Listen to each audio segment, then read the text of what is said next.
তালের ফুলুরি তো অনেক খেয়েছেন, কিন্তু আমের ফুলুরি কি কখনো ট্রাই করেছেন? যদি না খেয়ে থাকেন তাহলে এই ভিডিওটি দেখে অবশ্যই একবার বাড়িতে ট্রাই করবেন, আশা করছি ভালো লাগবে। একদম নরম তুলতুলে কেকের মতো এই ফুলুরির রেসিপিটা আমি আজকে শেয়ার করব আপনাদের সঙ্গে। আসসালামু আলাইকুম everyone, welcome back to my channel Sanu cooking.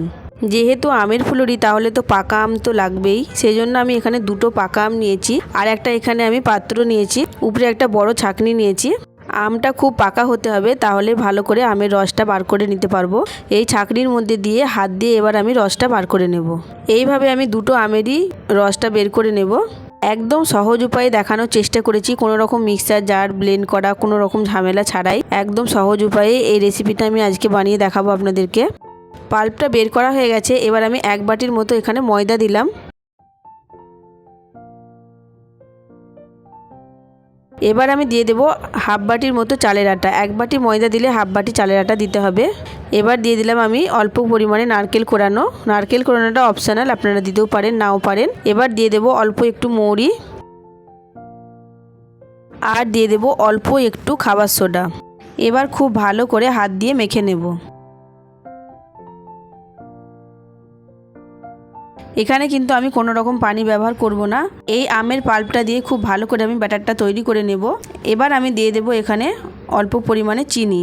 আমটা ঠিক কতটা মিষ্টি তার উপরে নির্ভর করবে চিনিটা দেওয়াটা। আমটা যদি খুব বেশি পরিমাণে মিষ্টি হয় তাহলে চিনির পরিমাণটা অল্প করে দেবেন, আর যদি আমটা কম পরিমাণে মিষ্টি থাকে তাহলে চিনিটা একটু বেশি পরিমাণে দিয়ে দেবেন। এবার খুব ভালো করে হাত দিয়ে আমি ব্যাটারটা ফেটিয়ে নিচ্ছি। দেখুন, এভাবে একটু ভালো করে মাখিয়ে নেবেন, তাহলে খুব ভালো করে ফুলুরিগুলো তৈরি হবে।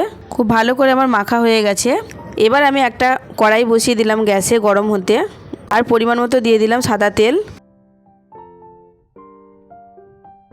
তেলটা খুব ভালো করে গরম হয়ে গেলে এবার আমি গোল গোল করে ফুলুরিগুলো দিয়ে দেব। এই পর্যন্ত যারা আমার ভিডিওটা দেখে এলেন প্লিজ একটা লাইক দিয়ে দেবেন। আপনাদের একটা লাইক আমাকে উৎসাহিত করে পরবর্তী ভিডিও বানানোর জন্য। এইভাবে আমি ফুলুরিগুলো দিয়ে দিচ্ছি। দেখুন, দেওয়ার সাথে সাথে কত সুন্দর ফুলে উঠেছে।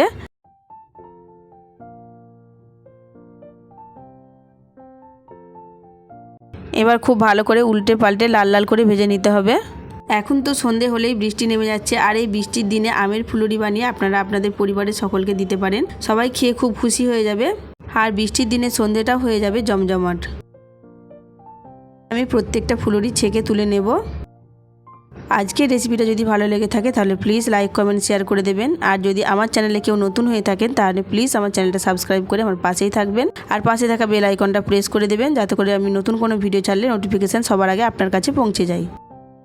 এবার একটা ভেঙে দেখাচ্ছি। দেখুন ভিতরটা কত সুন্দর সফট হয়েছে, একদম কেকের মতো, দেখে বুঝতেই পারছেন।